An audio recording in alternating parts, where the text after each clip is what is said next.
السلام علیکم ورحمۃ اللہ وبرکاتہ۔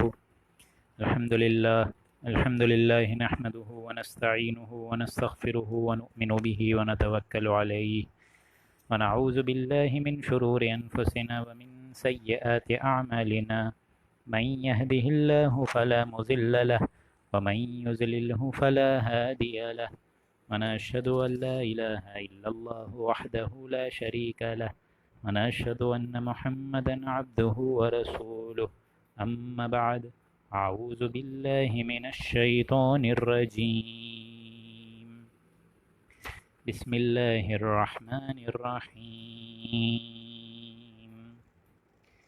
إنا أوحينا إليك كما أوحينا إلى نوح والنبيين من بعده وأوحينا إلى إبراهيم وإسماعيل وإسحاق ويعقوب والأسباط وعيسى وأيوب ويونس وهارون وسليمان وآتينا داود زبورا ورسلا قد قصصناهم عليك من قبل ورسلا لم نقصصهم عليك وكلم الله موسى تكليما رسلا مبشرين ومنذرين لئلا يكون للناس على الله حجة بعد الرسل وكان الله عزيزا حكيما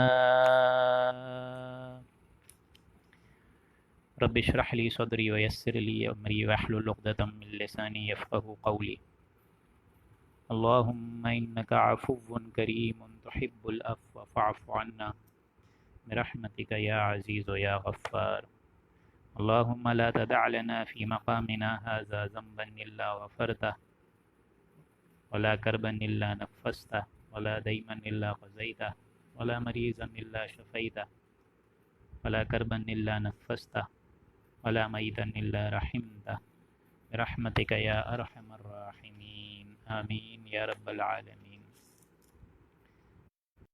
محترم،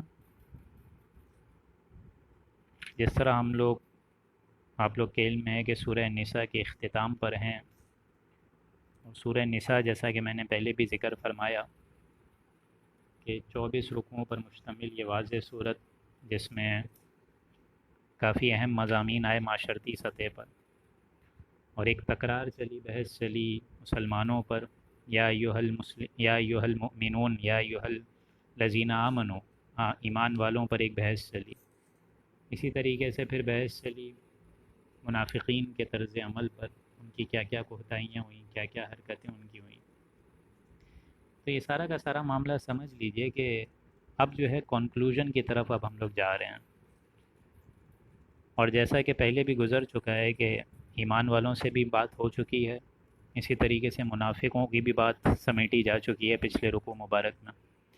اب جو ڈیٹیل آپ لوگ کو نظر آئے گی وہ اہل کتاب کی طرف ہے، اور اہل نشست میں ہم لوگ یہودیوں کا طرز عمل پڑھ چکے تھے۔ اب اسپیشلی ہائی لائٹ کیا جا رہا ہے یہودیوں کے بعد عیسائیوں کو، نصارہ کو، کہ ان کے کیا کیا غلط فہمیاں تھیں، انہوں نے کیا کیا حضرت عیسیٰ علیہ السلام کے بارے میں اور حضرت مریم کے خلاف ایک جھوٹ اور ایک افترا باندھا، اور ایک غلط پیشن گوئیاں فرمائیں، اور غلط انہوں نے اپنی روایتوں کو تسلیم فرمایا۔ تو یہ سمجھ لیجئے کہ یہ معاملہ ساری امتوں میں تو رہا ہی ہے کہ انہوں نے اپنی دینوں میں، اپنے کتاب میں، شریعت میں غلو کا راستہ اختیاری فرمایا۔ چنانچہ وہ آیت بھی اس میں آ جائے گی آج کے رکوع مبارک میں کہ اپنے دین میں غلو مت پھیلاؤ، ہٹ دھرمی اور سرکشی اور غلط عقیدے اور غلط روایات کو فالو مت کرو۔ تو اب اس سیشن میں بھی، اس رکوع مبارک میں بھی آپ لوگ دیکھیں گے کہ ایسی چیزوں کو ہائی لائٹ کیا گیا ہے۔ آج جو نشست ہم لوگ پڑھنے جا رہے ہیں یہ ہے 23واں رکوع سورہ نساء کا، اور اس میں یہ سمجھ لیجئے جو مضامین آئے ہیں وہ بھی اپنی اہمیت اور جامعیت کے لحاظ سے بہت واضح ہیں، اور ایک طریقے سے ایک کنکلوژن کی طرف جس طرح یہ سورہ مبارک جا رہی ہے، تو اللہ تعالیٰ جس طرح اہل ایمان کو اور اہل کتاب کو جھنجھوڑ کر کہتا ہے کہ اپنے اندر جھانک کر دیکھو اور سمجھو جو تم کام کر رہے ہو وہ غلط ہے۔ تو یہ اب اس کی تکرار یہاں آپ لوگ دیکھیں گے کہ چلے گی۔ تو اب آلریڈی بہت ڈیلے تو آلریڈی ہو چکا ہے، تو ہم لوگ کوشش کریں گے جلد از جلد اس رکوع مبارک کو بھی انشاءاللہ اللہ کے فضل و کرم سے مکمل کرنے کی کوشش کریں۔ تو ہم لوگ بسم اللہ کرتے ہیں۔ اعوذ باللہ من الشیطان الرجیم، بسم اللہ الرحمن الرحیم۔ جہاں سے ہم لوگ ابتدا کرنے جا رہے ہیں یہاں پہ دیکھیں گے آپ لوگ کہ ایک نبیوں کے پورا ایک گلدستہ ہے سارے نبیوں کے ناموں کا، کہ کس قسم کے نبی گزرے، اللہ تعالیٰ نے کن کو کیا فضیلت عطا فرمائی، کون کس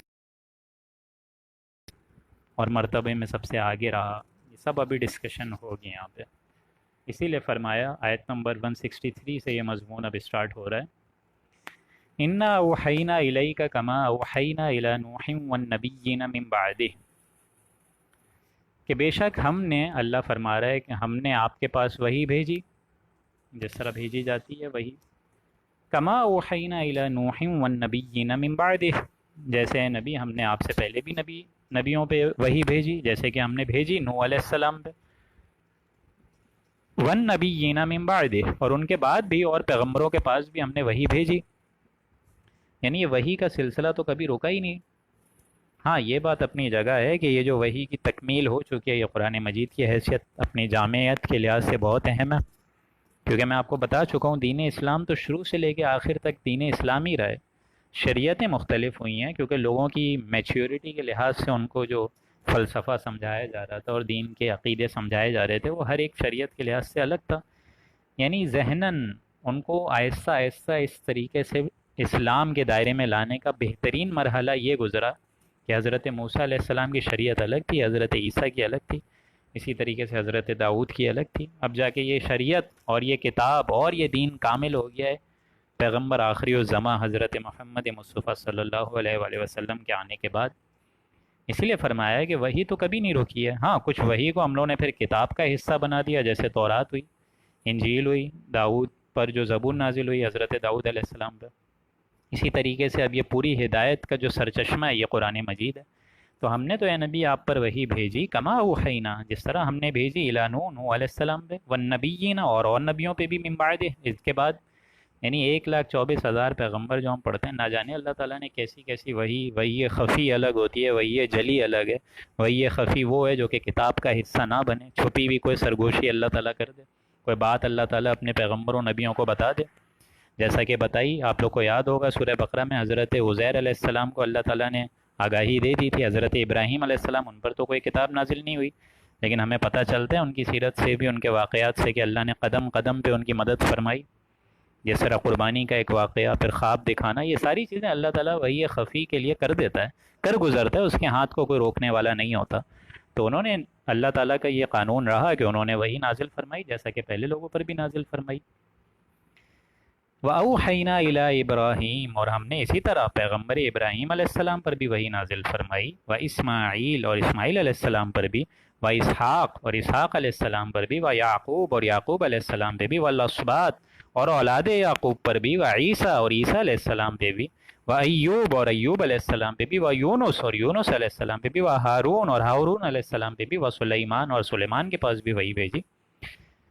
تو یہ پورا ایک نبیوں کا، پیغمبروں کا سمجھ لیجئے دوستوں ایک گلدستہ، اس ایک آیت نمبر 163 میں آپ لوگوں نے ابھی پڑھ لی ہے سامنے سامنے، لیکن اللہ تعالیٰ نے ان میں سے کسی پیغمبر کو، کسی رسول نبی کو فضیلت بھی دی، کسی کو کچھ عرصے سے فضیلت دی، کسی کو کچھ اعتبارات سے فضیلت دی، کسی کو روحانی فضیلت دی، کسی کو شخصی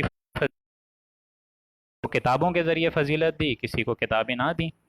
اسی طریقے سے وَآتَيْنَا دَاوُودَ زَبُورًا، اور ہم نے تو فضیلت دی داؤد کو بھی، یعنی ہم نے فضیلت ان کو کیا دی؟ زبور دی ان کو، یعنی کچھ پیغمبروں کے پاس ہم نے کتابیں بھی بھیجیں، کچھ کے پاس نہیں بھیجی، کچھ کا قول فعل عمل ایسا بنا دیا، کچھ کے کریکٹرسٹکس ایسے بنا دیے کہ ان کو دیکھ کے قوم جو ہے ہدایت یافتہ ہو گئی، کچھ کے کریکٹرسٹک ایسے بنا دیے کہ ان کو پھر کتاب بھی دی، اضافی اپنی طرف سے شان ان کی بڑھا دی۔ وَآتَيْنَا دَاوُودَ زَبُورًا، اور ہم نے دی داؤد کو زبور، مکمل ہدایت جس میں تھی موجود، لیکن یہ میں آپ کو بتا چکا ہوں مکمل ہدایت اب جا کے قرآن مجید بن گئی ہے۔ اگر آج آپ لوگ کو ہدایت لینی ہے تو آپ لوگ تورات، زبور، انجیل پڑھ تو سکتے ہیں علم کے لحاظ سے، لیکن ان میں گویا کہ لوگوں نے کافی تحریفیں اور چینجز کر دی ہیں۔ تو ابھی جو ہدایت کے لیے جو ہمارے پاس اوتھینٹک سورس ہے وہ صرف اور صرف قرآن مجید ہے، صرف اور صرف قرآن مجید، کیونکہ اللہ نے اس کو نازل فرمایا حضور اکرم صلی اللہ علیہ وآلہ وسلم کے قلب اطہر پہ، اسی کا فرمان اللہ کا یہی ہے کہ انا انزلناہ انا نحن نزلنا الذکر وَإِنَّا لَهُ لَحَافِظُونَ، کہ ہم ہی نے اس قرآن مجید کو اتارا ہے اور ہم ہی اس کی حفاظت کریں گے۔ تو یہ اب ہم لوگ کو دیکھنا ہے کہ ہم بحیثیت علم کے لیے کافی چیزیں ایسی ہیں کہ حضور اکرم صلی اللہ علیہ وآلہ وسلم کی پیشن گوئیاں ان سابقہ کتابوں میں موجود ہے، ان کو چینجز نہیں کری ہیں کچھ لوگوں نے، لیکن ظاہر بات ہے اس کے علاوہ نہ جانے کیسی کیسی تحریفیں اور تغیرات ہو چکے ہیں ان میں۔ تو اللہ کا یہ قانون رہا ہے، اور اللہ نے تمام نبیوں کو بھیجا ایک مشن کے ذریعے سے، اور وہ مشن کیا ہے وہ تو آیت نمبر 164 میں آپ لوگ کو پتہ چل جائے گا، 165 میں۔ اس کے آگے فرمایا وَرُسُلًا قَدْ قَصَصْنَاهُمْ عَلَيْكَ، اور اے نبی ایسے ہی ہم نے پیغمبروں کو صاحب وحی بنا کر بھیجا جو حال ہم آپ کو پڑھ کر سنا رہے ہیں، یعنی ان تمام نبیوں کا، یہ جو 7 8 9 نبی ہم نے آپ کو گنوا دیے، ان کے حال ہم لوگوں نے آپ کو غیب کے ذریعے سے سنا دیے کہ ان کے پاس بھی ہم نے وہی بھیجی تھی جن کے حال ہم آپ کو پڑھ کے سنا رہے ہیں، قد قصصناہم، جن کے قصے ہم آپ کو پڑھ کر سنا رہے ہیں، من قبل، جو آپ سے پہلے گزر چکے تھے، وَرُسُلًا لَّمْ نَقْصُصْهُمْ عَلَيْكَ، اور اسی طریقے سے اے پیغمبر ہم آپ کو ان کا حال بھی بتا رہے ہیں جو آپ کے سامنے ہم نے بیان نہیں کیا ہے، یعنی ہم نے تو آپ کو بتایا 1,24,000 کم و بیش پیغمبر ہیں، لیکن ظاہر بات ہے قرآن مجید تاریخی کتاب تو نہیں ہے نا، قرآن مجید کا اصل موٹیو تو ہے لوگوں کی ہدایت، عام انسان کی ہدایت، یہ کوئی تاریخی کتاب نہیں ہے یا فلسفے کی کتاب نہیں ہے، اس کا جو فلسفہ ہے وہ بہت منطقی ہے، ہدایت کے لحاظ سے بہت اعلیٰ ہے، تو یہ کوئی تاریخی کتاب نہیں ہے، یہ کوئی سمجھ لیجئے کہ پرانے زمانے کے قصے بیان کرنے کے لیے یہ کتاب نہیں آئی ہے، بلکہ اصل چیز یہ ہے کہ اس کتاب کا اصل بنیادی فرض یہ ہے کہ انسان ہدایت اس سے حاصل کر لے، اور ہدایت کے لیے اللہ نے پورے قرآن مجید میں 114 صورتیں نازل فرمائی ہیں۔ عام انسان بھی، چاہے وہ 1450 سال پہلے کا مسلمان ہو چاہے ابھی کا مسلمان ہو، جس کے لیے میں لفظ استعمال کرتا ہوں کہ ہر دور کے افق پہ ایک سورج کی طرح چمکے گی یہ کتاب، معلوم ہوگا کہ انسان آج کا قرآن پڑھ رہا ہے، اور گویا کہ آج جس مسلمان امت مسلمہ جن مسائل اور کرب کا سے دوچار ہے ان کا علاج ہے اس قرآن مجید میں، معلوم ہوگا آپ لوگوں کو، اور میرے خیال سے آپ لوگ کو آلریڈی معلوم ہوا سورہ نساء کا اکثر و بیشتر مطالعہ کرتے ہوئے۔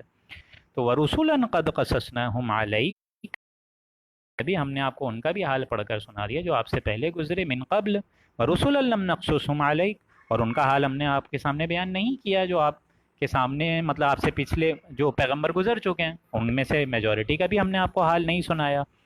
وَكَلَّمَ اللَّهُ مُوسَىٰ تَكْلِيمًا، ہاں یہ اضافی شان ہے اللہ کی کہ اس نے موسیٰ علیہ السلام سے بطور خاص طور پر کلام فرمایا، لیکن کلام بھی فرمایا برائے حجاب، ماوائے حجاب، یعنی یہ نہیں کہ اللہ تعالیٰ اعاناً ان کے سامنے تھا، وہ تو ہم لوگ آگے پڑھیں گے جب انہوں نے فرمائش فرمائی حضرت موسیٰ نے، جن کو کلیم اللہ کہتے ہیں، بات کرنے والا نبی، انہوں نے جب فرمائش کری کہ اللہ تعالیٰ تو مجھے اپنا جلوہ دکھا، تو اللہ نے فرمایا تم نہیں دیکھ پاؤ گے، ہاں اس پہاڑ کو دیکھو، اگر وہ ہم اس پر تجلی ڈالیں اور اگر وہ سہ گیا تو ہو سکتا ہے تم بھی ہمیں دیکھ لو، یعنی ہم ایک جھلک ڈالیں گے اس پہاڑ پہ۔ فلما تجلی ربہ للجبل جعلہ دکا، ایسے ہی کوئی آیت آگے آئے گی نظر آپ لوگ کو کہ اللہ نے فرمایا کہ جب ہم نے اس پہاڑ پر تجلی ڈالی تو وہ دکا، پھٹ گیا اور دب گیا، ایک دم ریزہ ریزہ ہو گیا، دھماکے سے پھٹ گیا، اور موسیٰ علیہ السلام بے ہوش ہو کر گر پڑے۔ تو یہ اللہ کا کلام بھی اسی شان کی حیثیت رکھتا ہے، جس طرح اللہ کی ذات خود رکھتی ہے ویسے ہی اللہ کا کلام بھی رکھتا ہے، اس میں گویا کہ ایسی چیزیں موجود ہیں کہ انسان ان کو پڑھے تو لرز اٹھے انسان کا دل، لیکن عام انسان جو آج کا ہے اس کو یہ سمجھ ہی نہیں آتا۔ مجھے حیرت ہوتی ہے انسان کس طرح نہیں سمجھ سکتا، اس میں تو بسا اوقات ایسی آیتیں ہوتی ہیں جس میں پڑھ کے انسان ہل جاتا ہے، دنگ رہ جاتا ہے، کلیجہ ہل جاتا ہے، تھم جاتا ہے۔ اس لیے فرمایا وَكَلَّمَ اللَّهُ مُوسَىٰ تَكْلِيمًا، ہم نے موسیٰ علیہ السلام کو یہ اضافی شے دی کہ ہم نے ان سے بات بھی فرمائی تھی۔ اب آ رہی ہے وہ آیت نمبر 165 جس میں اصل آپ لوگ کو پتہ چلے گا کہ رسولوں کو اللہ نے کیوں بھیجا، what was the actual cause of sending these پیغمبر، دیز پروفٹس، اللہ نے ایسے انچیوں کو، ایسے رسولوں کو کیوں بنا کے بھیجا۔ کبھی عام انسان بھی سوچے تو انسان کو سمجھ نہیں آئے گا کہ کیوں بھیجا، ہدایت تو ہمارے اندر قرآن مجید اگر بھیج دیتا اللہ تعالیٰ ڈائریکٹ تو ہمیں سمجھ آ جاتا ہو، انشاءاللہ اللہ تعالیٰ ہدایت آگے روشن کر دیتا تب تو سمجھ آ جاتا، لیکن اصل بات کیا ہے، رسولوں کو کیوں بھیجا بیچ میں۔ دیکھیں ایک بات سمجھ لیجئے، بہت آپ لوگ کو سن کے بھی تھوڑا لطیف لگے گی یہ، اور بہت ایک باریک پوائنٹ ہے یہ۔ دیکھیں قیامت کے دن تو ہمارا اور آپ کا، ہم سب کا، جو سن رہے ہیں مجھے، ہم سب کا ایمان تو ہے، عام جو مسلمان ہیں ٹریلینز کے قریب، ان کا تو یہ مسلمانوں کا عقیدہ ہے کہ قیامت کے دن اللہ تعالیٰ حساب لے گا، میرا بھی حساب ہوگا، آپ کا بھی ہوگا، جس کے لیے حضرت عائشہ نے ہمیں دعا سکھائی ہے، اللہم حاسبنا حسابا یسیرا، کہ اللہ تعالیٰ جس دن تو نامہ اعمال کھولے گا ہمارے، تو اس دن ہلکا ہاتھ رکھنا، پردہ پوشی فرمانا، حساب ہلکا لینا۔ لیکن یہ بتمام و کمال ہمارا ایک اجماعی عقیدہ تو ہے کہ قیامت کے دن اللہ حساب لے گا۔ اب حساب وہ کیسے لے گا یہ تو ہمیں نہیں پتہ، نہ جانے اس کے پاس کیسا کوئی کمپیوٹر ہے موجود جس سے وہ حساب لے لے گا، سیکنڈز میں حساب آ جائے گا۔ آج کل آپ لوگ دیکھتے ہیں MBBS میں جو بچے پڑھتے ہیں، آن دا ڈے ان لوگ کا رزلٹ نکل جاتا ہے، ان کے پاس ایک کوئی ایسا آلہ ہے، کوئی ایسی مشین ہے جس میں آنسر شیٹ جاتی ہے اور سارے آپشنز کے جوابات نکل جاتے ہیں، ود ان سیکنڈز بھی ہو جاتا ہے یہ معاملہ۔ لیکن اللہ کے آگے پتہ نہیں یہ معاملہ اب کیسے ہوگا کہ ایک انسان کی 60-70 سال کی زندگی ہے، نہ جانے کیا کیا اس نے خیر اور بدی کمائی، نیکی اور بھلائیاں اور برائیاں کمائی ہوں گی، اس کا حساب کیسے ہوگا، میزان کیسے قائم ہوگا، یہ تمام ایسی چیزیں ہیں جو کہ غیب کے معاملات ہیں۔ کوئی انسان وہاں سے آ کے بتا کے نہیں گیا کہ میرا حساب اللہ نے ایسے لیا ہے، اور کوئی وہاں جا کے واپس بھی نہیں آیا۔ تو یہ حساب تو ہونا ہے، اس میں کوئی شک نہیں ہے، لیکن حساب دوستوں سمجھ لیجئے لیا جاتا ہے کچھ پڑھا کر، کچھ جانچ کر، جانچا جاتا ہے پہلے، کچھ دے کر آزمایا جاتا ہے۔ کسی بچے کو بھی اگر آپ لوگ 20 روپے دیں تو پتہ چل جائے گا کہ وہ دکان ٹافی کی دکان پر جائے گا یا وہ کتاب کی دکان پر جائے گا، پتہ چل جاتا ہے کہ اس کی رغبت کس کی طرف ہے، اس کا میلان کس کی طرف ہے۔ تو ہمارے اندر بھی اللہ تعالیٰ نے حساب لینے کے لیے دوستوں یاد رکھیے 3 چیزیں اللہ نے ہمارے اندر رکھی ہیں۔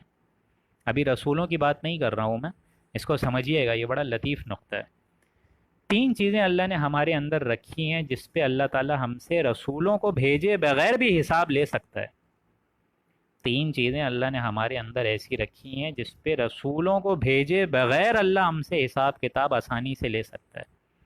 نمبر 1، اللہ تعالیٰ نے ہمیں سننے والی صلاحیت دی ہے، دیکھنے والی آنکھیں دی ہیں، اور عقل دی ہے۔ اس کا ذکر آئے گا سورہ بنی اسرائیل میں، ان السمع والبصر والفؤاد کل اولئک عنہ مسئولا، کہ ہم نے اے انسانوں تمہارے اندر سماعت رکھی، بصارت رکھی، اور تمہارے اندر ہم نے عقل رکھی۔ عربی میں والفؤاد کو عقل بھی کہتے ہیں، لیکن لوگوں نے یہاں پہ ترجمے میں آپ لوگ دیکھیں گے والفؤاد کو لکھا ہوا ہے دل بنایا، اللہ نے آنکھیں بنائی، کان بنائے اور دل بنایا، حالانکہ والفؤاد اس کا مطلب ہے زیادہ تر عقل، کہ ہم نے اے انسانوں تمہارے اندر دیکھنے کے لیے آنکھیں رکھ دی تھیں، you have that authority to see what is good what is bad. ہم نے تمہارے اندر سننے کے لیے کان رکھ دیے تھے، جب تمہارے پاس رسولوں کی دعوت اگر آ رہی تھی تو تم نے ان کانوں سے ہی سنا نا، اور کس سے سنا؟ لیکن اگر کانوں سے سن کے انسنا کر دیا پھر، اسی لیے ان السمع والبصر والفؤاد، اور سب سے بڑی چیز ہم نے تمہارے اندر عقل رکھ دی۔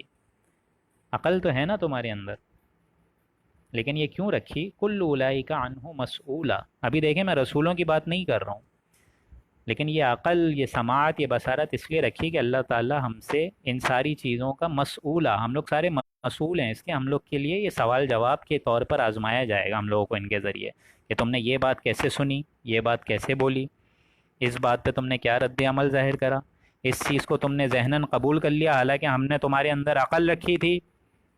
اب یہ سارے معاملات ہونے والے ہیں۔ تو نمبر 1 فورموسٹ تھنگ اللہ تعالیٰ نے اپنے کلام میں ہمیں بتا دیا چیزیں رکھی ہیں، جس میں سے پہلی چیز کیا ہے؟ پہلی چیز ہے ہم نے تمہارے اندر سماعت، بصارت اور عقل رکھ دی۔ اب دوسری چیز کیا ہے؟ دوسری چیز ہے ہم نے تمہارے اندر روح رکھی ہے، روح۔ اور روح کیا ہے؟ یہ اللہ تعالیٰ کی طرف سے ایک بھیجا ہوا ہے، سمجھ لیں ایک پھونک ہے، وہی آدم علیہ السلام کا پتلا مٹی گارے گا جس میں اللہ تعالیٰ نے پھونک ماری، وَنَفَخْتُ فِيهِ مِن رُوحِي، جب میں اس میں پھونک ماروں تو اے فرشتوں، وَنَفَخْتُ فِيهِ مِن رُوحِي فَقَعُوا لَهُ سَاجِدِينَ، پھر گر جانا سجدے میں۔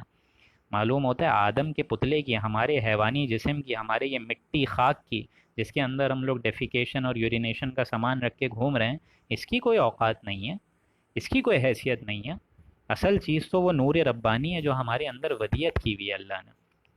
سمجھ آ رہی ہے آپ لوگوں کے؟ یہ ہے وہ 2 چیزیں، سماعت، بصارت اور عقل، اور دوسری چیز روح۔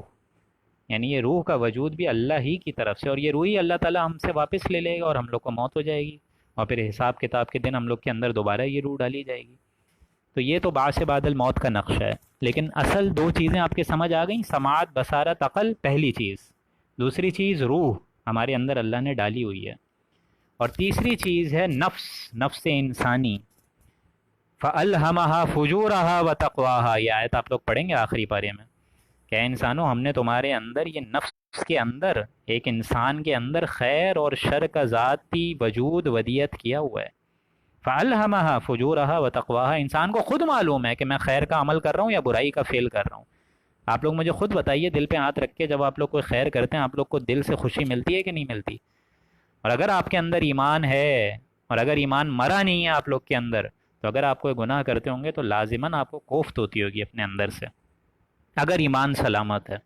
ہاں ایمان اگر ہٹ گیا ہو، ایمان پر غلبہ باطل کا ہو گیا ہو اور شیطانی قوت کا ہو گیا ہو، تب تو بات الگ ہے، لیکن اگر وہ ایمان مرا نہیں ہے، تھوڑی بہت اس میں رمق ہے، تھوڑا بہت اس کے اندر چراغ پھٹک رہا ہے، صحیح چیز ہے اس کے اندر، تو امید ہے کہ آپ لوگ کو یہ فیل ہوتا ہوگا کہ انسانی ذات کے اندر اللہ نے خیر اور بدی کا ایک وجود رکھا ہے، ودیت کیا ہوا ہے۔ فَأَلْهَمَهَا فُجُورَهَا وَتَقْوَاهَا، گویا کہ یہ جو تین چیزیں میں نے آپ لوگ کو گنوائیں، سماعت بصارت عقل پہلی چیز، روح اللہ تعالیٰ کی طرف سے بھیجی ہوئی، اور ان چیزوں کے لیے ہم نے خیر اور بدی ودیت کرنے کے لیے ہم نے تمہارے اندر ایک نفس لوامہ رکھ دیا ہے، کہ وہی نفس جو تمہیں ملامت کرتا ہے کہ تم غلط کام کر چکے ہو یا تم نے اچھا کام کیا ہے، وہی نفس تم لوگوں کو اپ گریڈ کرتا ہے، تمہاری پیٹھوں پہ ہاتھ مارتا ہے کہ شاباش اچھے جا رہے ہو۔ گویا کہ یہ تین چیزیں دوستوں ایسی ہیں کہ اگر آئندہ کوئی وہی بھی نہ آئے، غور سے سنیے گا میری بات، اگر آئندہ کوئی بھی وہی نہیں آئے اور ہمارے پاس اگر رسول بھیجے بھی نہیں جاتے، اور قرآن بھی میں معاذ اللہ بول رہا ہوں کہ اگر نہ نازل ہوا ہوتا، فرض کریں، تب بھی اللہ تعالیٰ ان تین چیزوں پہ میرا اور آپ کا محاسبہ لے سکتا تھا۔ اللہ کا محاسبہ دوستوں پھر ناحق نہیں ہوتا۔ کیوں؟ اللہ تعالیٰ بول سکتا تھا نا کہ ہم نے تمہارے اندر سماعت دی، بصارت دی، عقل دی، تمہیں بتایا یہ راستہ غلط ہے، تمہارے اندر یہ ذات محسوس تھی، فیل کرتے تھے تم، پھر تم نے یہ راستے کو کیوں اڈاپٹ کیا؟ پوچھ سکتا ہے نا اللہ۔ ہم نے تمہارے اندر روح رکھی تھی، لیکن تم نے اس روح کا غلط فیل کیا، اس روح کو بدکاری پہ لگا دیا، حالانکہ یہ روح تو ہے اللہ کا ذکر کرنے کے لیے بھیجی گئی تھی، اللہ کے کلام مبارک کو آگے پھیلانے کے لیے بھیجی گئی تھی، تم نے اس کا یہ عمل کیا، یہ حشر کیا ہے۔ اسی طریقے سے ہم نے تمہارے اندر سماعت بصارت اور سب سے بڑی چیز عقل رکھ دی تھی، تو عقل تمہاری کیا سر میں تھی یا گھٹنوں میں تھی؟ پوچھ سکتا ہے نا اللہ تعالیٰ، آپ مجھے بتائیے، ان تین چیزوں پہ بھی تو پوچھ سکتا ہے نا۔ لیکن اللہ تعالیٰ نے اب بتایا آیت نمبر 165 میں کہ رسولوں کو پھر ہم نے کیوں بھیجا۔ گویا کہ یہ رسولوں کو بھیجنا ایک طریقے سے اتمام حجت ہوا ہے اللہ کی طرف سے، یہ ایڈیشنل اللہ نے فنکشن دیا ہے رسولوں کو، کہ ایک رسول آ جائے اپنی قوم کی طرف، قرآن مجید اس پہ نازل ہو، اور وہ حق کا حق ہونا ظاہر کر دے اور باطل کا باطل ہونا ظاہر کر دے۔ پھر اپارٹ فرام دیٹ بک اس اخلاق دیکھو، وہ تمام چیزیں دیکھو جس پہ ایک انسان راہ ہدایت پہ چل رہا ہے، تو تم بھی اس راستے کو فالو کرو۔ زبردستی تو کسی کو ہدایت پر نہیں لگا سکتے تھے، ان کی اسی طریقے سے رسول جو اخلاق دے رہے ہیں، تعلیم، اگر تمہارے اندر ایمان ہے تو آٹومیٹک اس راستے پر چل پڑو گے، اگر تمہاری فطرت سلیمہ ہے موجود، جو کہ ہم لوگ نے سورہ فاتحہ کے ضمن میں پڑھ چکے ہیں، یہ فطرت سلیمہ اور عقل سلیمہ کیا ہوتی ہے۔ اگر یہ غلبہ اس پہ باطل چیزوں کا نہیں ہوا ہے، گناہ تم نے اتنے کیے نہیں ہیں، تو رسول کے آنے پہ تمہارا پہلا فورموسٹ عمل کیا ہوگا؟ پہلا فورموسٹ عمل یہ ہوگا کہ رسول کی پکار پر لبیک کہو گے، جس طرح حضور کے بارے میں آتا ہے کہ رسول اللہ جو تمہیں دیں اس کو لے لو، اور جس چیز سے روکیں اس سے رک جاؤ۔ گویا کہ یہ پورا ایگزامینیشن اللہ کی طرف سے، ایگزامینیشن میڈ ایزی ہو گیا۔ سمجھ آ رہی ہے بات؟ عدالت خداوندی میں کھڑے ہو کے یہ نہ بولے کہ یا اللہ تعالیٰ مجھے بات پتہ نہیں تھی۔ So no one of us can plead ignorance in the judicial system of اللہ سبحانہ و تعالیٰ at the day of judgment۔ ہم لوگوں میں سے کوئی یہ نہیں کہہ پائے گا یا اللہ مجھے معلوم نہیں، یا اللہ، یا یہ بھی کوئی نہیں کہہ پائے گا کہ یا اللہ میں تو ایسے ماحول میں پلا بڑا جہاں پہ مجھے پتہ ہی نہیں تھا رسول کے بارے میں یا رسول اللہ کی ہدایت کے بارے میں تو لگا رہا اپنے بیوی بچوں میں، اسی میں خوش رہا میں، مجھے پتہ ہی نہیں تھا۔ لہٰذا کوئی یہ نہیں بول سکتا کہ رسولوں کی تعلیمات ہم پر نہیں پہنچیں یا قرآن مجید ہم پر نہیں پہنچا، اگر اس کے اندر یہ تین چیزیں تو آلریڈی موجود ہیں نا، سماعت، بصارت، عقل، اس کے اندر نفس انسانی کا وہ خیر اور بدی کا امتیازی فرق اور روح ربانی، یہ تین چیزیں تو موجود ہیں۔ اللہ کی طرف سے اتمام حجت ہوا ہے کہ اللہ نے ان رسولوں کو بھیج دیا ہے۔ اور اب ہم لوگ آیت یہ پڑھ رہے ہیں، اب آپ کو زیادہ اچھا سمجھ آئے گی۔ سارا سہیل نے پوچھا ہے، سر میرا کوشچن ہے کہ اسلامک بینک میں اپنا اکاؤنٹ، یہ بیٹا اینڈ میں ہم لوگ انشاءاللہ اس کو کوشش کرتے ہیں جواب دینے کی۔ تو ابھی ہم لوگ واپس اس ٹریک پر آ جاتے ہیں کہ رسولوں کو کیوں بھیجا گیا۔ آپ سنیے گا یہ آیت، رسولا مبشرین و منذرین لئلا یکون للناس علی اللہ حجہ۔ ان سب کو، جن رسولوں کو اللہ نے بتایا ہے ابھی، داؤد کے بارے میں، اسی طریقے سے ابراہیم، اسماعیل، یعقوب، عیسیٰ، ایوب، یونس، یہ جو سارے آپ لوگوں نے ابھی نام پڑھے، یہ کیوں بھیجے اللہ نے رسولوں کو؟ رسولا مبشرین، ان سب کو ہم نے اسی لیے بھیجا، مبشرین و منذرین، کہ وہ خوشخبری دینے والے بنا کے بھیجے گئے اور خوف سنانے والے بھیجے گئے۔ یعنی بنیاد طرز منصبی ہے رسولوں کا، وہ ہے بشارت اور انذار۔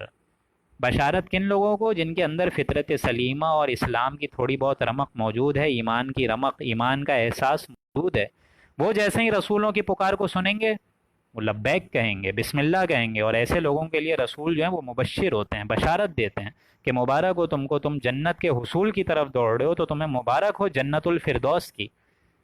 لیکن اس کے باوجود جو دوسرا راستہ اس کے برعکس اختیار کرتے ہیں، اپنی ہٹ دھرمی میں، اپنی سرکشی میں، اپنے جاؤ جلال میں، اپنی ہی عیش و عشرت میں اللہ کے قانون کو پیچھے ڈالتے ہیں، رسولوں کی تعلیمات پر لبیک اور بسم اللہ نہیں بولتے، تو ایسے رسول پھر بن جاتے ہیں ان لوگوں کے لیے وہ منذرین، اور وہ خوف سناتے ہیں پھر کہ تم غلط راستہ اڈاپٹ کر رہے ہو، ہوش میں آ جاؤ، باز آ جاؤ، کیونکہ اگر یہی راستہ اپناؤ گے تو وہ منذرین، خوف سنانے والے کہ پھر تمہیں دوزخ تمہارا انتظار کر رہی ہے، اللہ کا ایک دائمی عذاب تمہارا انتظار کر رہا ہے، وہ منذرین۔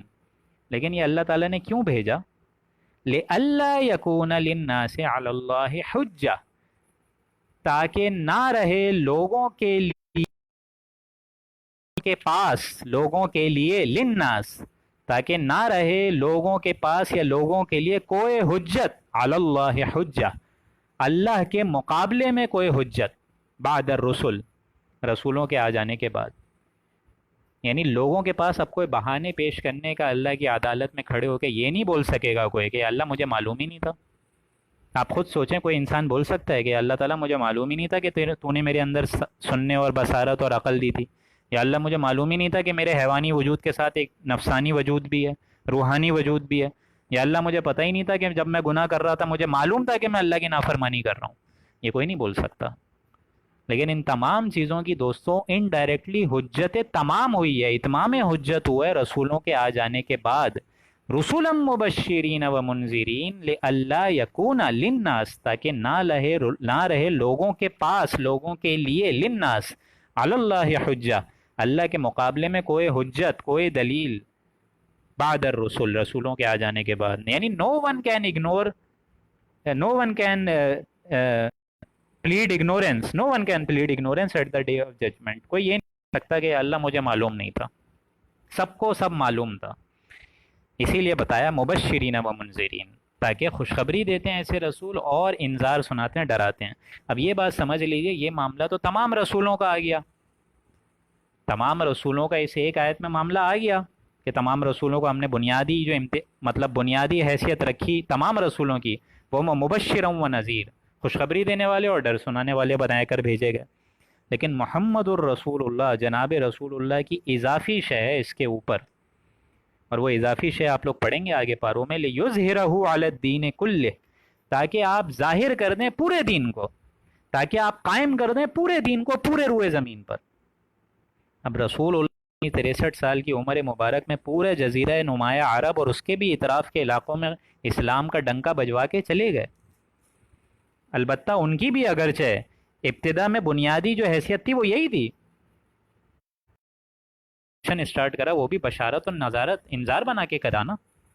یہ بھی آیت آپ لوگ پڑھیں گے, یا ایھا النبی انا ارسلناک شاہدا و مبشرا و نذیرا وداعیا الی اللہ باذنہ وسراجا منیرا, کہ اے نبی ہم نے آپ کو بنیادی طور پہ اس لیے بھیجا ہے تاکہ آپ بھی خوشخبری سنائیں اور ڈر سنائیں لوگوں کو. خوشخبری جنت کی جو آپ کے ہمراہ ہیں, اور خوشخبری اور دوزخ کی ڈر کی دھمکی دیجیے ان لوگوں کو جو آپ کے راہ حق سے منحرف ہوئے ہیں, الگ ہوئے ہیں. تو بنیادی تو ان کا بھی مشن اسی سے ہی اسٹارٹ ہوا, لیکن ایک اضافی شے ہے, ایک اضافی چیز ہے رسول اللہ کی, کہ ان کا مشن صرف یہ نہیں تھا کہ صرف ڈر اور خوشخبری بنا کر بھیجے گئے, نہیں, بلکہ ان کا بیسک مشن یہ بھی تھا, ایڈیشنل مشن اللہ کی طرف سے, کہ وہ اسلام, دین اسلام کو تمام دینوں پر غالب کر جائیں, اور وہ کر گئے. اور یہی وجہ تھی کہ جو عرفات کا خطبہ حجۃ الوداع ہوا اس میں انہوں نے یہ بات کلیئر فرمائی کہ اب اے لوگوں میں نے تم تک یہ دین پہنچا دیا. کیا میں نے پہنچا دیا؟ الا هل بلغت, کیا میں نے پہنچا دیا؟ تو تمام صحابیوں نے کہا, ویسے تو صحابی ایسے موقع پہ یہی بولتے تھے کہ اللہ و رسولہ عالم, کہ اللہ اور رسول بہتر جانتے ہیں. جب بھی کوئی رسول بولتا تھا, رسول اللہ صلی اللہ علیہ وآلہ وسلم اپنے صحابیوں سے کوئی بات فرماتے تھے, تو یہی صحابیوں کا طرز عمل ہوتا تھا, اللہ و رسولہ عالم, کہ اللہ اور رسول بہتر جانتے ہیں. لیکن جب اللہ کے نبی نے پوچھا کہ کیا میں نے پہنچا دیا تم تک تمہارا دین, تو 4 جوابات دیے ہیں صحابیوں نے. یا رسول اللہ آپ نے خیر خواہی کا حق ادا کر دیا, رسول اللہ آپ نے ہماری امانت ادا کرنے کا حق ادا کر دیا, یہ قرآن مجید آپ کے پاس امانت تھا ہمارے لیے, آپ نے ادا کر دیا, امانت ہم تک پہنچا دی. یا رسول اللہ آپ نے گمراہی کے تمام اندھیروں کو ہٹا دیا, یا رسول اللہ آپ نے حق ظاہر کر دیا. اور اس کے بعد رسول اللہ نے فرمایا, آسمان پر اپنی انگشت مبارک رکھی اور فرمایا کہ یا اللہ تعالیٰ تو گواہ رہنا, اللہم اشہد اللہم اشہد اللہم اشہد. 3 دفعہ صحابیوں کو کہا یا اللہ تو گواہ رہنا, یہ مان رہے ہیں, لہٰذا میرے نازک کندھوں سے اب یہ ذمہ داری آ گئی ہے تم پر. اور پھر آپ نے فرمایا فَلْيُبَلِّغُ الشَّاهِدُ وَالْغَائِبُ, کہ آپ پہنچائیں وہ جو کہ غائب ہیں, جو یہاں موجود ہیں وہ پہنچائیں ان لوگوں کو جو کہ غائب ہیں, جو کہ یہاں موجود نہیں ہیں. اور غائب میں وہ لوگ بھی وہاں موجود جو نہیں تھے وہ بھی شمار ہو گئے, اور وہ لوگ بھی موجود ہو گئے جو اس ٹائم روئے زمین دنیا میں نہیں آئے تھے, یعنی میں اور آپ. یعنی یہ فرض منصبی اب رسول اللہ کے عظیم الشان کندھوں سے اتر کے ہمارے ننھے کندھوں پر آ چکی ہے. اب اگر یہ امت محمدی آگے نہ پہنچائے تو اللہ کی عدالت میں سب سے بڑی مجرم یہ خود امت محمدی بن جائے گی. سمجھ آ رہی ہے بات آپ لوگوں کے؟ اسی لیے فرمایا بعد الرسل, اب کوئی حجت نہیں رہ سکتی. تو رسول اللہ کا اضافی میں نے آپ لوگ کے سامنے رکھا کہ یہ بھی فرض منصبی, اور رسول اللہ سے ہوتے ہوئے ہمارے اوپر یہ ذمہ داری آ گئی ہے, یہ سمجھ لیجیے. اچھا, یہاں میں آپ لوگ کو ایک اور بات بتا دوں, ڈاکٹر صبا کرم نے ایک سوال بھی پوچھا ہے, ان کے بھی سوال انشاءاللہ اینڈ میں ہم لوگ ڈسکس کریں گے. انہوں نے پوسٹ پہ لگایا تھا, وہ میں انشاءاللہ اینڈ میں کروں گا. تو بہرحال یہ آیت کا ترجمہ ہو گیا کہ تاکہ لوگوں کے پاس کوئی حجت نہ رہے, لیکن ساتھ ساتھ اللہ نے کیا فرمایا, فَكَانَ اللَّهُ عَزِيزًا حَكِيمًا, اور اللہ تعالیٰ بہت زبردست ہے اور کمال حکمت ہے. یعنی اللہ نے جو یہ قانون بنایا ہوا ہے, جو اس نے دنیا میں بنایا ہے, اس پر وہ عمل کرے گا. یہ حکمت ہے اس کی, اللہ تعالیٰ حساب لے گا. اب کیسے لے گا ہمیں نہیں معلوم, لیکن حساب لے گا, اور اس کے معاملے میں اللہ کے آگے کوئی حجت نہیں رہے گی کسی انسان کے لیے. لیکن اللہ یشہد بما انزل الیک انزلہ بعلمہ, لیکن اللہ تعالیٰ بذریعہ اس کتاب کے جس کو آپ کے پاس اے نبی بھیجا ہے, اور بھیجا بھی اس نے خاص اپنے علم کے حساب سے, انزلہ بعلمہ, یعنی اللہ تعالیٰ کی کمال حکمت ہے کہ اس نے ایک اضافی شے اس امت کے لیے فراہم کر دی, پرووائڈ کر دی. اور وہ فراہم کس طرح کری کہ اس نے قرآن مجید حضور اکرم صلی اللہ علیہ وآلہ وسلم کے قلب اطہر پہ نازل فرما دیا. اور یہ کتاب بھی انزلہ بعلمہ, اللہ کے خاص علم سے اتری ہے. اللہ کا ایک خاص وہ قدیم علم ہے عرش معلق پہ, وہاں پہ موجود ہے, اس سے یہ کتاب ڈسینٹ ہوئی ہے. جس کے بارے میں فرشتوں کے بارے میں آتا ہے, جس کے لیے فرشتوں کے بارے میں آتا ہے کہ لا یمسہ الا المطہرون, یہ کتاب تو اصل میں وہاں موجود ہے جس کو چھوتے ہی وہ نہیں ہیں, جس سوائے وہ چھوتے ہیں جو کہ بہت پاک ہیں. یعنی یہ قرآن مجید سمجھ لیجئے ایک مصدقہ نقول ہے, عام طور پہ سمجھ لیجئے فوٹو اسٹیٹ جس کو کہتے ہیں. یہ جو اصل قرآن مجید ہے وہ کہاں ہیں, وہ تو عرش میں اللہ تعالیٰ کے پاس محفوظ ہے.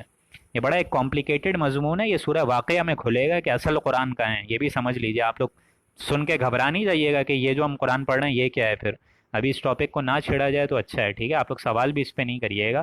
لیکن اصل بات یہ ہے کہ یہ اللہ تعالیٰ کے علم قدیم سے آیا ہے, انزلہ بعلمہ, اللہ کے اپنے خاص علم کے ساتھ یہ قرآن اترا ہے نبی آپ پر، اور اس پر نہ صرف اللہ گواہ ہے بلکہ والملائکۃ یشہدون، شہادت دے رہے ہیں اس پر فرشتے بھی، اس کی فرشتے بھی تصدیق کر رہے ہیں کہ یہ اللہ کے خاص علم سے اترا ہے۔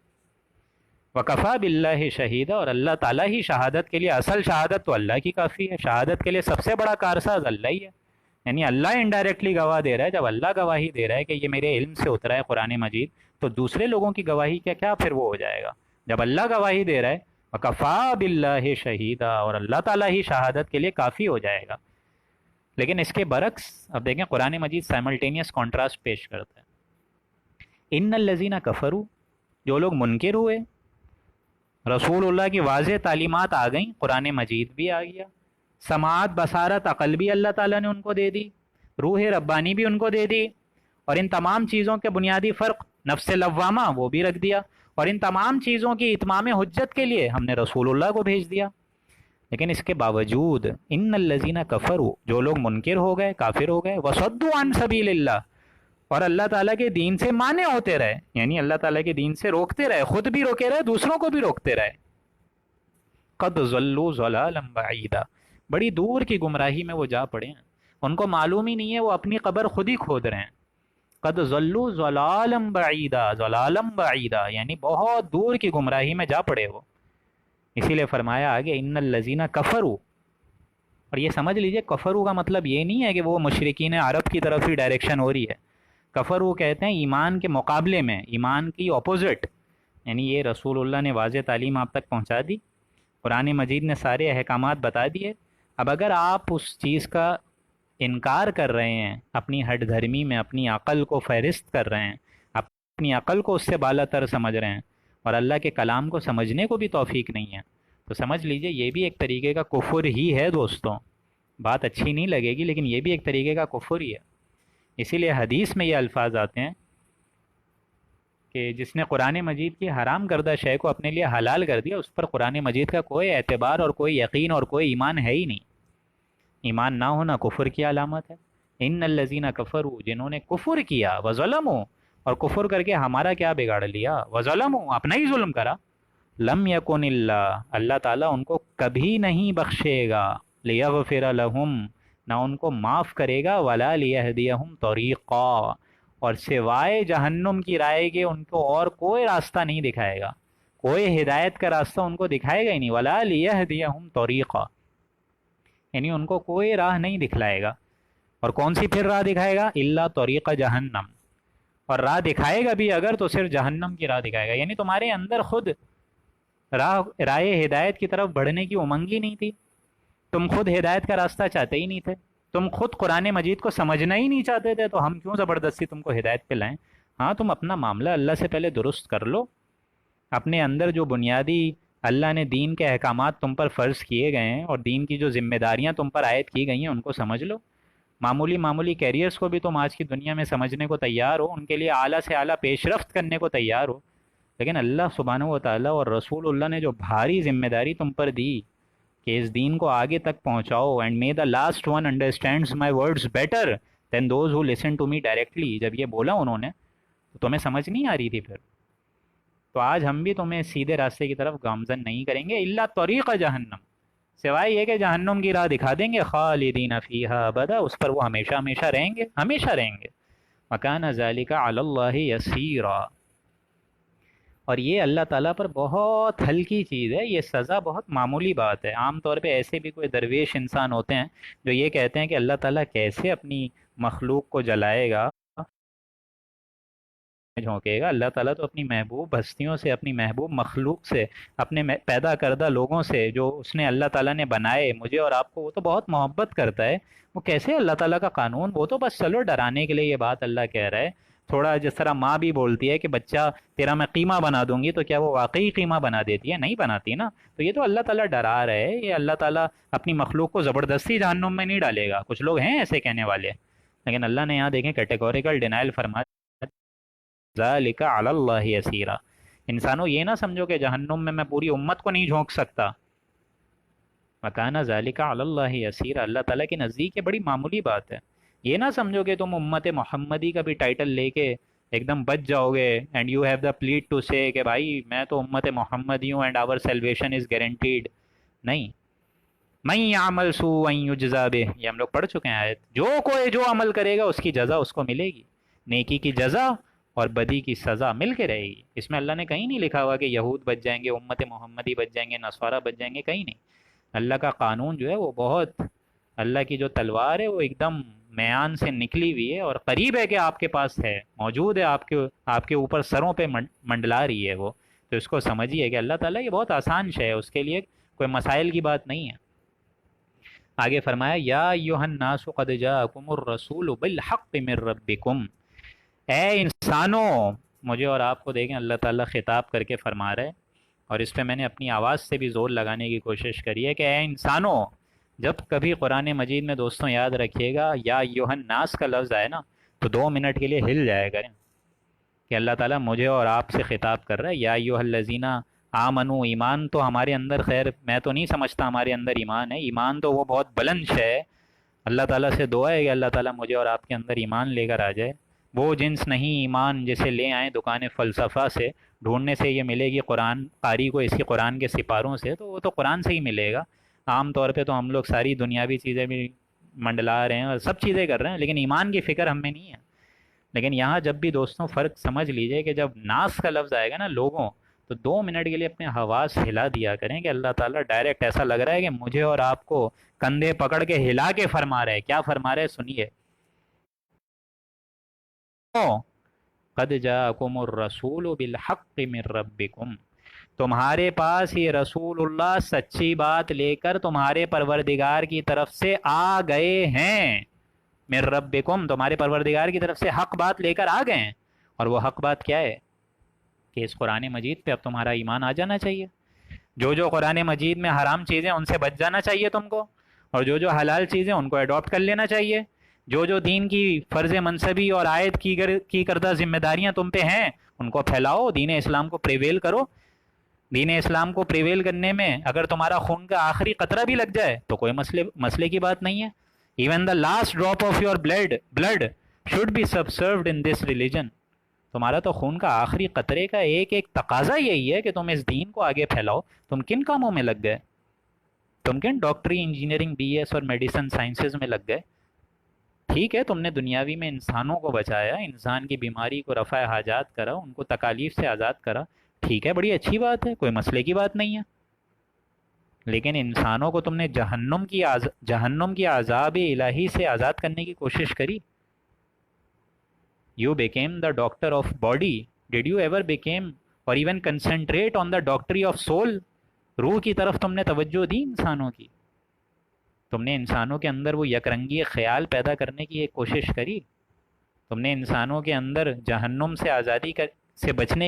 سے بچنے کی کوشش کری؟ اسی لیے فرمایا ہے انسانوں قد جاءکم الرسول، آ گئے ہیں تمہارے پاس رسول، بالحق، حق کے ساتھ، من ربکم، سچی بات لے کر تمہارے پروردگار کی طرف سے. اب آگے بڑے سخت الفاظ آ رہے ہیں. فآمنوا خیر لکم، سو تم ایمان لے آؤ، خیر لکم، یہی تمہارے لیے بہتر ہوگا. بلکہ عام طور پہ یہاں ترجمہ ہوگا اسی میں تمہاری بھلائی ہے.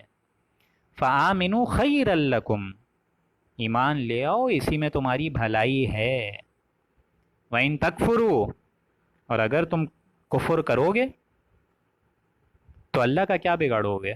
فَإِنَّ لِلَّهِ مَا فِي السَّمَاوَاتِ وَالْأَرْضِ، اللہ ہی کا ہے سب کچھ جو آسمان میں اور زمینوں میں. تمہارے کفر کرنے سے بھی کیا ہو جائے گا؟ کچھ بھی نہیں ہوگا. اگر تم کفر کرو گے تو اپنا ہی نقصان کرو گے نا، میرا نقصان تو نہیں کرو گے. جس طرح ایک بڑی خوبصورت حدیث بھی ہے کہ اے میرے بندوں، اگر تم اول و آخر تمام انسان اور جنات جن میں سے ایک آدمی کے دل کی طرح ہو جائیں جو تم میں سب سے زیادہ متقی ہیں، تو اس سے میری بادشاہی میں کیا اضافہ ہوگا؟ کچھ بھی نہیں ہوگا. اور اگر تمہارے اول اور آخر انسان اور جن اس ایک آدمی کے دل کی طرح ہو جائیں جو میں تم میں سے سب سے بڑا نافرمان ہو، جو تم میں سب سے بڑا نافرمان ہو، تو اس سے میری بادشاہی میں کیا کمی ہوگی؟ کوئی کمی نہیں ہوگی. اور اے میرے بندوں، اگر تم سب ایک میدان میں جمع ہو جاؤ اور مجھ سے سوال کرو اور میں ہر انسان کو اس کے سوال کے مطابق عطا کروں، تو اس سے میرے خزانے میں اتنی ہی کمی ہوگی جتنی سوئی کے سمندر میں ڈبا کر نکالنے سے سمندر کے پانی میں کمی ہوتی ہے. اس سے زیادہ کمی نہیں ہوگی. تو تم میرا تو کچھ نہیں بگاڑو گے۔ اور اے میرے بندوں، ایک اور بڑی خوبصورت حدیث مجھے بہت عرصے بعد یاد آ گئی، جو میں نے پہلے بھی ذکر کری ہے۔ اللہ نے فرمایا کہ اے انسانوں، میں نے اپنے لیے بھی ناانصافی کو حرام قرار دیے، اپنی ذات پر بھی ناانصافی حرام قرار دیے، اور میں لوگوں کے درمیان بھی ناانصافی کو حرام قرار دیتا ہوں۔ اے میرے بندوں، تم لوگ مجھ سے مانگو، میں تمہیں دوں گا۔ جو حدیث کا بیسک مفہوم ہے وہ میں آپ لوگ کو بتا رہا ہوں۔ اور اے میرے بندوں، تم لوگ میرے پاس اگر چل کر آؤ گے تو میں دوڑ کر آؤں گا، اگر تم بالش بھر آؤ گے تو میں ہاتھ بھر آؤں گا، اگر تم چل کر آؤ گے دوڑ کر آؤں گا، لیکن تم آؤ تو صحیح، تم آتے ہی نہیں ہو۔ ہر رات کو ہم آخری آسمان پر نزول فرماتے ہیں اور کہتے ہیں حل من مستغفر، حل من سائل، کوئی ہے مانگنے والا، کوئی ہے مغفرت طلب کرنے والا، کوئی ہے سوالی کہ میں اس کو جواب دوں؟ تم تو سوتے رہتے ہو۔ ہم تو مائل بکرم ہیں، کوئی سائل ہی نہیں، راہ دکھلائیں کسی رہنا میں منزل ہی نہیں، تو انسان تو سب سو رہے ہوتے ہیں۔ تو ہمارا کفر کر کے کیا بگاڑ لو گے تم؟ فَإِنَّ لِلَّهِ مَا فِي السَّمَاوَاتِ وَالْأَرْضِ، ہمارے لیے تو سب کچھ ہے، جو کچھ ہے آسمانوں میں اور جو کچھ ہے زمینوں میں، تمہارا کفر ہمارا کیا بگاڑے گا؟ وَكَانَ اللَّهُ عَلِيمًا حَكِيمًا، اور اللہ تعالیٰ علم رکھتا ہے اور حکیم ہے، اس کے اندر حکمت ہے۔ یعنی ان تمام قانون کو جو اللہ نے بنائے اس کا کوئی تقاضا ہے، اس کی کوئی ڈیمانڈ ہے۔ تم کو اتنی گھٹیا شے نہیں ہوگے جس کو ماں اور باپ کے نطفے سے بنائے اور پھینک دیا، نہیں، حساب نکلے گا۔ اسی آیت کو کمپیئر کریے آیت نمبر 147 سے، ما یفعل اللہ بعذابکم ان شکرتم وآمنتم، اللہ تعالیٰ کو کیا پڑی ہے تم کو عذاب دینے کی؟ اگر تم شکر اور ایمان کی روش اختیار کرو تو ایمان اور شکر کی روش تو تمہیں اختیار کرنی ہوگی، تمہیں بنانا ہوگا، تمہیں جذبہ لگانا ہوگا، تمہیں اپنی تن من دھن کی بازی لگانی ہوگی، تمہیں اپنے خون کا آخری قطرہ اس دین کو سب صرف کرنے کے لیے لگانا ہوگا۔ وَكَانَ اللَّهُ عَلِيمًا حَكِيمًا، اللہ تعالیٰ تو علم رکھتا ہے اور حکمت والا ہے، اس کا کوئی عمل جو ہے، کوئی حکم حکمت کے بغیر ہے ہی نہیں۔ یا اہل الکتاب، اب دیکھیں آخری کنکلوڈنگ ریمارکس ہیں، اور اس میں اس پورے دین کا جو اصل فلسفہ ہے اس کو بیان کر کے ایک زور آور اپیل کی جا رہی ہے اللہ کی طرف سے۔ یا اہل الکتاب، اے اہل کتاب یہود و نصارہ، لا تغلو فی دینکم، اللہ کے دین میں غلو مت پیدا کرو۔ یہی ہے وہ چیز غلو جس سے رسول اللہ نے اپنے خطبہ حجۃ الوداع میں بھی روکا کہ انسانوں دین تو میں پورا دے کر جا رہا ہوں، اب اس میں غلو مت کرنا۔ غلو کیا ہے؟ اپنی طرف سے کوئی ایڈیشن نہیں کرنا، پورا دین کامل ہو چکا ہے، اب اس میں ایڈیشن کرو گے تو تمہارا نقصان ہے۔ تم نے ایڈیشن کری مائیوں کی مہندی کی بارات کی، تم نے ایڈیشن کری 3 دن سے زیادہ سوگ منانے پر، تم نے ایڈیشن کری برسیوں کی، تم نے ایڈیشن کری میلادوں کی، کبھی بولا رسول اللہ نے؟ کبھی بولا صحابیوں نے؟ کوئی عمل صحابی سے ثابت ہے؟ آپ مجھے خود بتائیے نا۔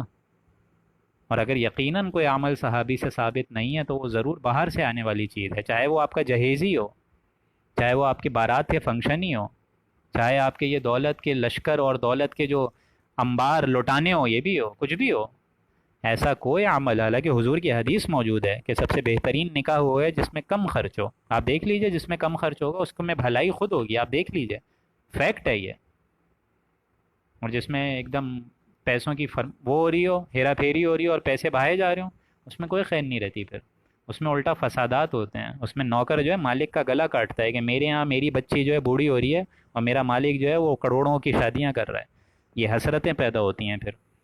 یا اہل الکتاب، اے اہل کتاب، لا تغلو فی دینکم، تم اپنے دین میں حد سے مت نکلو، ولا تقولوا علی اللہ الا الحق، اور اللہ تعالیٰ کی شان میں کوئی غلط بات مت کہو، جھوٹ مت بولو۔ جھوٹ آپس میں بولنا ہے بولو، اپنے آپ کو اب جہنم کا مستحق بناؤ، تم اللہ کے خلاف کیوں جھوٹ بول رہے ہو؟ انما المسیح عیسی ابن مریم، اور ان کا جھوٹ کیا تھا کہ عیسیٰ علیہ السلام جو ہیں وہ خود اللہ ہیں یا اللہ کے بیٹے ہیں؟ یہاں اس کو کھول دیا گیا انما المسیح عیسی ابن مریم، کہ یقیناً مسیح جو تھے حضرت عیسیٰ وہ ابن مریم تھے، وہ مریم کے بیٹے تھے، رسول اللہ۔ ہاں یہ بات ہے کہ وہ اللہ کے رسول تھے، ان پر وحی آئی، ان پر کتاب آئی، انجیل آئی، یہ بات تو صحیح ہے۔ وَكَلِمَتُهُ، اور وہ اللہ کا ایک کلمہ ہے، یہ اللہ کا کلمہ ہے، کلمہ کن، یہ سمجھ لیجئے اچھے طریقے سے۔ ہر انسان کی جو پیدائش ہوتی ہے اس میں ماں کا بھی حصہ ہے، باپ کا بھی حصہ ہے، لیکن یہ کائنات کے واحد شخصیت ہیں جس میں ماں کا حصہ تو ہے لیکن باپ کا حصہ نہیں ہے، باپ کا نطفہ نہیں ہے۔ یہ تھا کلمہ کن، اللہ نے کہا ہو جا، اور حضرت مریم پریگننٹ ہو گئیں۔ تو اس میں کیا تقاضا ہے؟ اس میں کون سی بڑی بات تمہارے لیے ہو گئی؟ ماں اور باپ کے بغیر ہم نے پیدا کر دیا حضرت آدم کو نہیں؟ حضرت آدم کو کیا نہیں بنایا بغیر ماں باپ کے؟ ہم نے بی بی حوا کو انہی کی پسلی سے بنایا، تو یہ تو اور بڑی تعجب کی بات ہے. تم یہ سمجھ رہے ہو کہ یہ تعجب کی بات ہے، حالانکہ اس میں ماں کا ایک نطفہ موجود ہے. تو اس سے کہیں بڑا گناہ، کہیں بڑی جو تدبیر ہے وہ تو اللہ نے آدم اور بی بی حوا کی تخلیق میں کری ہے. لیکن یہ سب تھا وَكَلِمَتُهُ، اللہ کا ایک کلمہ تھا، کلمہ ایک کن تھا، القاہا الی مریم، جو کہ اللہ نے مریم تک پہنچایا. اور کس کے ذریعے پہنچایا؟ وَرُوحٌ مِّن، اور روح کے ذریعے سے، اور اللہ کی طرف سے ایک جان میں. یعنی وہ روح من کیا تھا؟ اس میں علماء نے دو رائے بتائی ہے روح کیا ہے. روح ایک تھی حضرت جبرائیل علیہ السلام، روح الامین نزل بہ علی روح الامین علی قلبک. یہ آیت آپ لوگ انشاءاللہ آگے پڑھیں گے کہ نغمہ وہی جسے روح سنے اور روح سنائے. روح جبریل نے قرآن مجید کا نغمہ سنائے روح محمدی کو. تو روح ایک حقیقت ہے، روح محمدی جس کو علماء کہتے ہیں نور محمدی.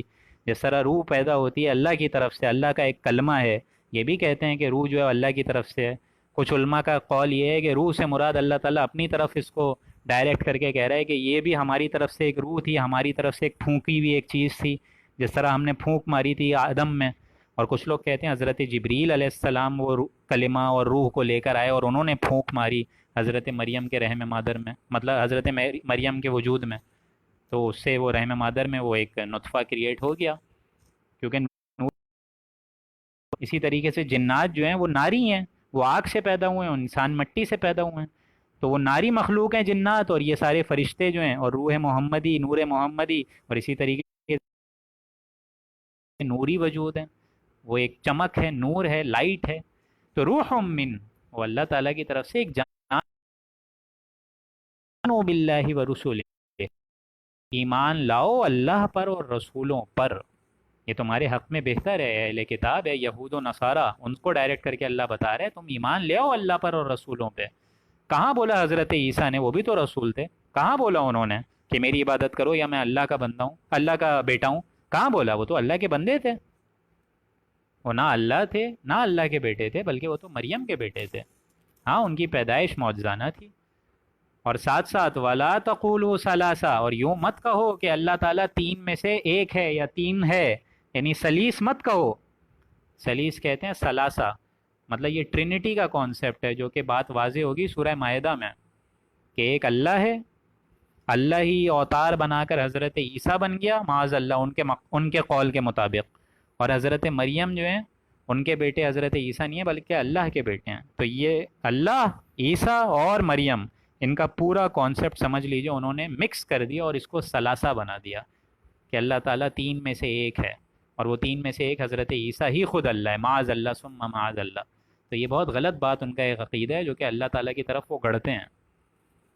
حالانکہ ہمارے اور ان کے درمیان بنیادی فرق یہ ہے کہ ہم بھی حضرت عیسیٰ کو مانتے ہیں، وہ بھی حضرت عیسیٰ کو مانتے ہیں، لیکن ہم ان کو اللہ کا بھیجا ہوا پیغمبر مانتے ہیں.